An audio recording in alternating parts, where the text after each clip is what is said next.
नमस्कार मित्रांनो, कसे आहात तुम्ही सगळे? आज मित्रांनो आपण गेल्या 4 भागापासून सरफेसी जो ऍक्ट आहे 2002चा त्याचा आपण सविस्तर अभ्यास करत आहोत. ह्या ऍक्ट मध्ये मित्रांनो आता आपण आजच्या 5व्या भागाकडे आलेलो आहोत. या 5व्या भागामध्ये आपण समजून घेणार आहोत की ARC या कंपन्यांची भूमिका सरफेसी ऍक्ट मध्ये काय आहे. मित्रांनो, तुम्हाला मी आधी सांगितलं की ARC म्हणजे ॲसेट रिकन्स्ट्रक्शन कंपनीज. ऍक्च्युली ह्या कंपनी ज्या आहे मित्रांनो, ह्या सुरू करण्यापाठीमागची भूमिका आणि ह्या का इंट्रोड्यूस करण्यात आल्या किंवा का सरफेसी ऍक्टच्या अंतर्गत ह्या सुरू करण्यात आल्या याच्याबद्दल आपण थोडी आज चर्चा करणार आहोत. तर मालमत्ता पुनर्रचना कंपन्या म्हणजेच ॲसेट रिकन्स्ट्रक्शन कंपनी यांना ARC असं म्हणतात. आणि मालमत्ता पुनर्रचना कंपन्या ज्या बँकांमधून बुडीत कर्ज विकत घेतात.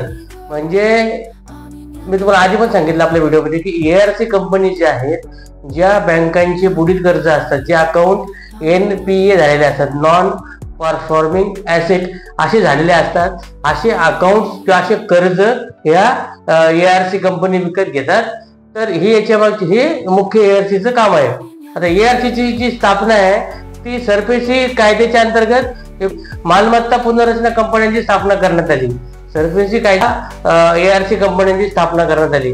बँका आणि वित्तीय संस्थांना त्यांनी जे कर्ज दिलेले असते ते जे बुडीत होतं, कर्जदार ते कर्ज भेटत नाही किंवा ते असे अकाउंट जे आहे त्यांचं कर्जाचं अकाउंट ते नॉन परफॉर्मिंग अकाउंट होतं, तेव्हा ह्या ARC कंपनी ते कर्ज बँकांकडून विकत घेतात आणि नंतर मग त्या कर्जाची त्या ARC कंपन्या पुनर्रचना करतात आणि ते वसूल करण्याचं काम या ARC कंपन्या करतात.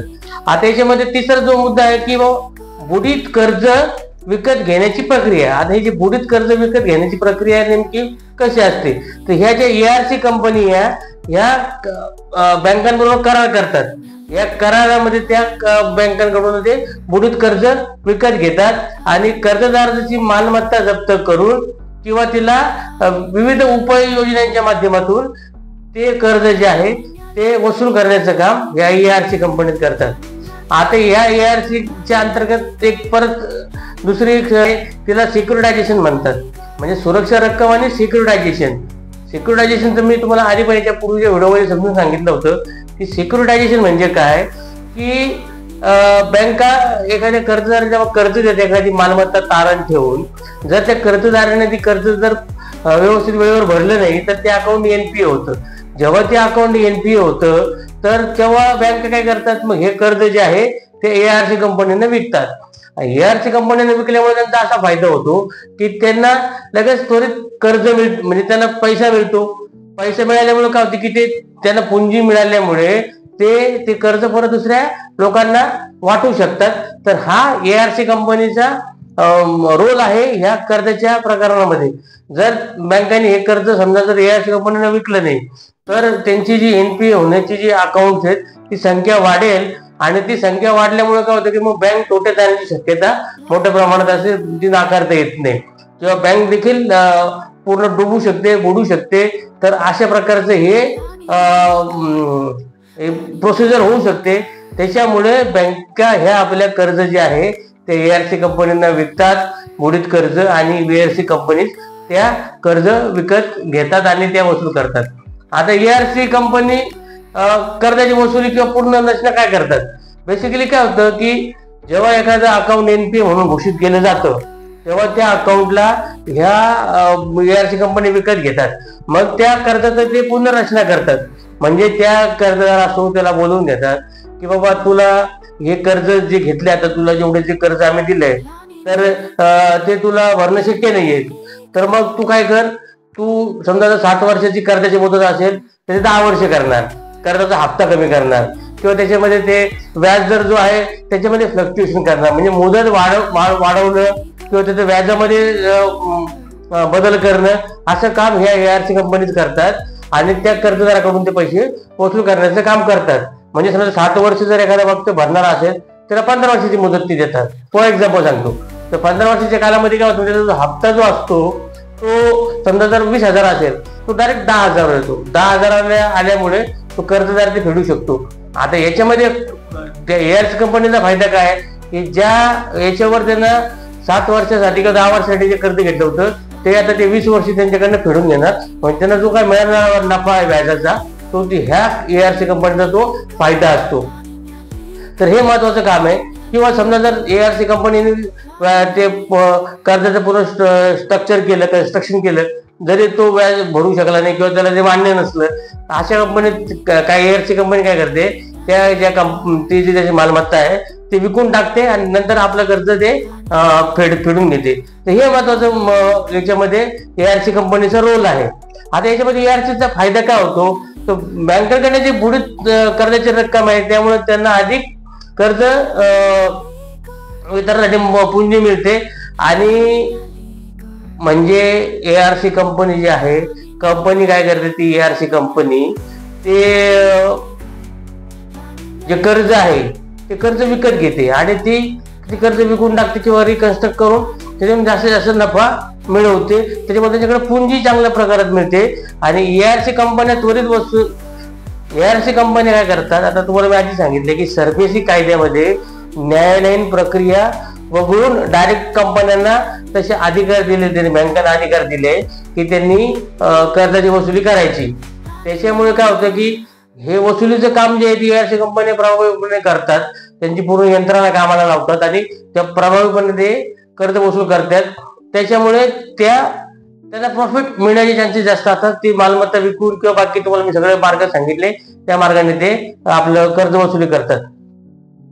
तर याच्यामध्ये हे महत्वाचं आहे की न्यायालयीन प्रक्रिया याच्यामध्ये कुठे न्यायालयीन प्रक्रियेचा समावेश नसल्यामुळे एआरसी कंपन्यांना याच्यामधून चांगला फायदा होतो. हे महत्वाचं आपण समजून घ्यायला पाहिजे. याच्या पुढची जी गोष्ट आहे मित्रांनो की एआरसी कंपनीचं अपयश आणि आव्हाने काय एआरसी कंपनीचं मोठी.